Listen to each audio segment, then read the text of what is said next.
जय हिंद दोस्तों, मैं आनंद अपने यूट्यूब चैनल राइट एजुकेशन पर आपका स्वागत करता हूं। आज हम लोग पढ़ेंगे थॉमस हॉब्स के बारे में।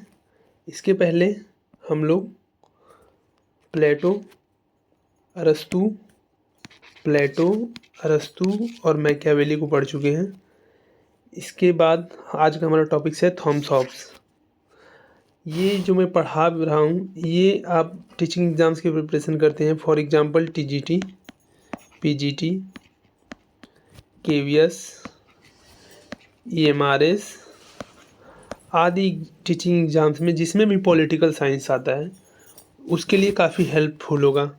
अगर आप बीए भी कर रहे हैं या एमए कर रहे हैं, जिसमें भी पॉलिटिकल साइंस सब्जेक्ट है और जिसमें भी थॉमस हॉब्स टॉपिक है, ये लेक्चर उनके लिए काफ़ी इम्पोर्टेंट होने वाला है।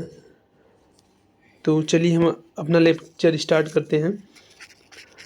पहले हम पढ़ते हैं थॉमस हॉब्स की पुस्तकें पढ़ेंगे, फिर उसके लेवियाथन की चर्चाएँ करेंगे। चलिए स्टार्ट करते हैं। थॉमस हॉब्स का जो कार्यकाल था 1588 से 1679 के बीच में था। इसका जन्म हुआ था इंग्लैंड के मालबरी जगह का नाम है, और प्यूरिटन क्रांति जो हुई थी 1642 से 1649 तक हुई थी, के मध्य हुई थी। हॉब्स कहता है कि हॉब्स और भय जुड़वा बच्चों पैदा हुए थे, और इसकी पुस्तकें हैं थ्यूसिडाइस जो 1630 में आई थी। उसके बाद आता है एलिमेंट ऑफ लॉ जो 1644 में आई थी। उसके बाद डीसीवे जो है उसको 3 भागों में बांटा गया है। पहला है डीसीवे, डी कॉर्पोरा, डी होमिनी। डीसीवे है, इसमें बात करता है सिटीजन की, जो 1642 में आई थी। डी कॉर्पोरा है जो बॉडी की बात करता है, जो 1655 में आई थी। डी होमिनी जो है उसमें मैन की बात करता है, जो 1658 में आई थी। ये एग्जाम्स में पूछा गया है काफ़ी बार, डीसीवे, डी कॉर्पोरा, डी होमिनी के बारे में, और इसमें ये सिटीजन, बॉडी और मैन के बारे में उनका कार्यकाल भी पूछा गया है, 1642, 1655, 1658। डीसीवे में जिसकी बात करता है उसमें बात करता है कि संप्रभुता की भाषा का वर्णन किया है। प्राकृतिक अवस्था के बारे में सर्वप्रथम कहा था कि सबका सबके खिलाफ युद्ध की अवस्था थी। अब लेवियाथन इसकी सबसे इम्पोर्टेंट पुस्तक है जो 1651 में आई थी। ये जो चित्र आपको दिख रहा है ये लेवियाथन है। जो इसमें छोटे छोटे दिख रहे हैं ये सब व्यक्ति हैं, इन्हीं से बना हुआ लेवियाथन या कॉमनवेल्थ है। इसके एक हाथ में तलवार है, दूसरे हाथ में संप्रभुता की रक्षा करने के लिए औजार हैं। तो ये लेवियाथन को 4 भागों में बांटता है। पहला है मानव से संबंधित, दूसरा है कॉमनवेल्थ से संबंधित, तीसरा है ईसाई कॉमनवेल्थ से संबंधित, चौथा है निरंकुश राज्य से संबंधित। अब ये राज्य को क्या मानता है? राज्य को एक कृत्रिम संस्था मानता है। राज्य हॉब्स जो है, इसके पहले हमने पहले लेक्चर में मैकियावेली को पढ़ा था। हॉब्स और मैकियावेली दोनों राज्य को कॉमनवेल्थ की संज्ञा देते हैं। वहीं पर लेवियाथन, ये जो फिगर पूरा है ये लेवियाथन का है। तो ये लेवियाथन कहता है कि लेवियाथन के एक हाथ में तलवार जो राजसत्ता के प्रतीक है, जबकि एक हाथ में दंड है जो धर्म सत्ता का प्रतीक है। इसका तात्पर्य है कि धर्म सत्ता राजसत्ता के अधीन है, चर्च राज्य के अधीन है, कॉमनवेल्थ राजनीतिक व धार्मिक, लौकिक व परलौकिक दोनों मामलों में सर्वोपरि है। हॉब्स का प्रसिद्ध कथन है स्वयं को पढ़ो, अर्थात नैतिकता अनैतिकता सापेक्ष होती हैं, इनका मानदंड स्वयं मनुष्य होता है। माइकल ऑक्सफोर्ड लिखता है लेवियाथन के बारे में, लेवियाथन अंग्रेजी भाषा में रचित राजनीति दर्शन की महानतम, शायद एकमात्र महानतम रचना है।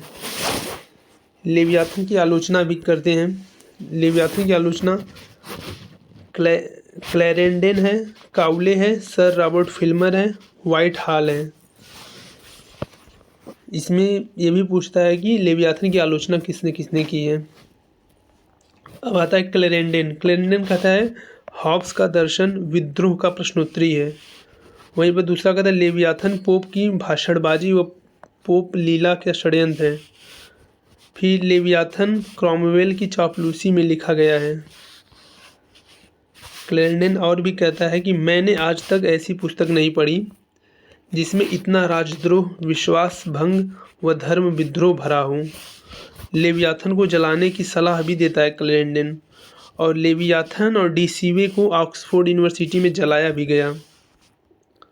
व्हाइट हॉल के अनुसार लेवियाथन में उच्छृंग सिद्धांत है। काउले कहता है कि हॉब्स को मालबरी का दैत्य कहता है। 1657 में ब्रिटेन की पार्लियामेंट की कमेटी ने लेवियाथन को नास्तिकता की सबसे जहरीली रचना कहा है। सीबी मैकफर्सन कहता है हॉब्स के बारे में कि हॉब्स को बुर्जुआ बाजार समाज का इतिहास लेखक बताते हुए उसके प्राकृतिक व्यक्ति को उखड़ा हुआ मनुष्य बताया है। हॉब्स की अध्ययन पद्धति है ज्यामिति, भौतिकी व मनोवैज्ञानिक का प्रयोग किया है। स्कॉलास्टिक पद्धति का खंडन भी किया है। स्कॉलास्टिक पद्धति क्या थी? जिसमें धार्मिक मान्यताओं को तार्किक रूप से प्रमाणित करता है। इसमें धार्मिक मान्यताओं जो रूढ़ियाँ थीं उनको धार्मिक मान्यताओं को तार्किक रूप से प्रमाणित करता है। जैसे पहले क्या होता था, पृथ्वी रहती थी, पृथ्वी पे अगर कोई भी वस्तु ऊपर से फेंकी जाती थी तो नीचे आ जाती थी। जब मध्यकाल में पोप का शासन था यूरोप में, तो उस समय पोप कहते थे कि जो धरती है, धरती में भगवान है। जब कोई भी वस्तु हम लोग ऊपर फेंकते हैं तो वो नीचे चली आती है। लेकिन मध्यकाल के बाद जब मैकियावेली आया, हॉब्स आया, उस समय पुनर्जागरण का काल चल रहा था, रेनेसा का काल चल रहा था, तो उस समय तर्क बुद्धियाँ हावी हो रही थी, विज्ञान हावी हो रहा था। तो न्यूटन ने इसकी खोज की, नहीं, पृथ्वी में कोई भी भगवान नहीं है, पृथ्वी में गुरुत्वाकर्षण है। जब किसी भी वस्तु को ऊपर फेंका जाता है तो वो नीचे खींच लेती है। फिर सेबाइन हॉब्स के बारे में कहता है कि हॉब्स की अध्ययन पद्धति को निगमनात्मक पद्धति कहा है। हॉब्स जो है वैज्ञानिक भौतिकवाद का प्रवर्तक है। वहीं पर कार्ल मार्क्स वैज्ञानिक समाजवाद व द्वंद्वात्मक भौतिकवाद का प्रवर्तक है। लियो स्ट्रास कहता है कि हॉब्स को वैज्ञानिक राजनीति का पिता कहलाता है। कार्ल मार्क्स कहता है हॉब्स हम सबका पिता था। सीबी मैकफर्सन हॉब्स शक्ति राजनीति का विज्ञान पेश करने वाला प्रथम व्यक्ति था। हॉब्स का जो राजनीतिक चिंतन था, हॉब्स का राज्य को कृत्रिम संस्था मानता है। हॉब्स जो है राज्य को कृत्रिम संस्था मानता है, जो समझौते के द्वारा लेवियाथन या कॉमनवेल्थ को सारी सत्ताएं, सर्वोच्च सत्ता को सौंप दिया गया है। राज्य के निर्माण के जो चरण थे, पहले आता है मानव स्वभाव, फिर आती है प्राकृतिक अवस्था, फिर आता है प्राकृतिक अधिकार, फिर आता है प्राकृतिक नियम, फिर उसके बाद सामाजिक समझौता, उसके बाद आता है कॉमनवेल्थ। तो ये सीक्वेंस भी पूछा गया है एग्जाम में कि मानव स्वभाव, उसके बाद प्राकृतिक अवस्था, फिर प्राकृतिक अधिकार, फिर प्राकृतिक नियम, सामाजिक समझौता, फिर कॉमनवेल्थ। उसके बाद मानव आता है। मानव का जो नेचर है, मानव का स्वभाव कैसा है, जो अरस्तु बताता था। अरस्तु के विपरीत हॉब्स मानव को प्राकृतिक सामाजिक नहीं बल्कि व्यक्तिवादी, अहमवादी, स्वार्थी मानता है। वहीं पर जो मैकियावेली व्यक्ति की तीन मूल प्रवृत्तियां बताता था, जिसमें प्रेम था, भय था, संपत्ति थी। वहीं पर हॉब्स भी तीन प्रवृत्तियां बताता है, जिसमें प्रतिस्पर्धा है, भय अविश्वास है, कीर्ति है। प्रतिस्पर्धा क्या है? लाभ के लिए। भय और अविश्वास क्या है? सुरक्षा के लिए। कीर्ति क्या है? वैभव और अहंकार की तुष्टि के लिए। रूसो भी दो प्रकार की प्रवृत्तियां बताता है, जिसमें स्वप्रेम व सहानुभूति है। और हॉब्स बताता है कि मानव का जो स्वभाव है झगड़ालू, स्वार्थी, अहमवादी, शक्तिवादी क्यों है। इसका कारण बताता है कि हॉब्स इसका कारण गति का नियम बताता है।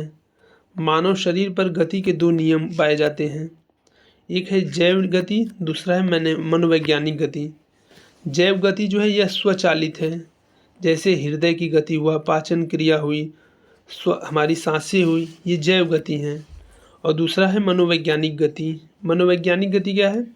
यह गति बाहरी वस्तुओं को देखकर उत्पन्न होती है। जैसे बाहरी वस्तुओं को देखकर, किसी के पास अच्छे घर हैं, किसी के पास अच्छे 4 व्हीलर हैं, किसी के पास जाट एरोप्लेन है, तो ये जो मनोवैज्ञानिक गति है ये बाहरी वस्तुओं को देखकर उत्पन्न होती है, जिसमें कीर्ति, शक्ति, धन, संपत्ति आदि देखकर ये हमारे मस्तिष्क में मनोभाव व इच्छाएं पैदा होती हैं। इन इच्छाओं की पूर्ति के लिए मनुष्य आपस में झगड़ते हैं। और हॉब्स का अहमवाद मनोवैज्ञानिक अहमवाद है। काबका कहता है कि हॉब्स पक्का अहमवाद है। अब प्राकृतिक अवस्था के बारे में बात करते हैं। प्राकृतिक अवस्था के बारे में हॉब्स के क्या विचार हैं। हॉब्स लिखता है अपने एलिमेंट ऑफ लॉ और लेवियाथन दोनों में प्राकृतिक अवस्था शब्द का प्रयोग नहीं करता। उसने मानव जाति की प्राकृतिक स्थिति शब्द का प्रयोग किया है। मनुष्य का जीवन एकांगी, गरीब, बुरा, छोटा, क्रूर था। प्राकृतिक अवस्था समझौते से पूर्व की अवस्था थी। ये पूछा गया है कि हॉब्स की प्राकृतिक अवस्था कैसी थी, तो हॉब्स की प्राकृतिक अवस्था समझौते की पूर्व की अवस्था थी। समझौते के बाद ही लेवियाथन आता है, कॉमनवेल्थ आता है। इसमें कहता है फिर यह अवस्था सभी के विरुद्ध, सभी के संघर्ष की अवस्था है। जिसकी लाठी उसकी भैंस, मत से न्याय, वो माइट इज राइट की अवस्था है। वह हॉब्स से जब पूछा जाता है कि क्या ऐसी व्यवस्था थी, तब स्वयं हॉब्स कहता है यह एक कल्पना है, ऐतिहासिक वास्तविकता नहीं है। प्राकृतिक अधिकार के पर हॉब्स के क्या विचार हैं। प्राकृतिक अवस्था में प्रत्येक व्यक्ति का प्रत्येक वस्तु पर प्राकृतिक अधिकार है, यहाँ तक कि एक दूसरे के जीवन पर भी। आत्मरक्षा यानी जीवन का अधिकार परम प्राकृतिक अधिकार है। वहीं पर हॉब्स आत्मरक्षा का अधिकार ह्यूगो ग्रोसियस से लिया है। ह्यूगो ग्रोसियस की बुक है the law of war and peace, जो 1625 में प्रस्तुत की गई थी।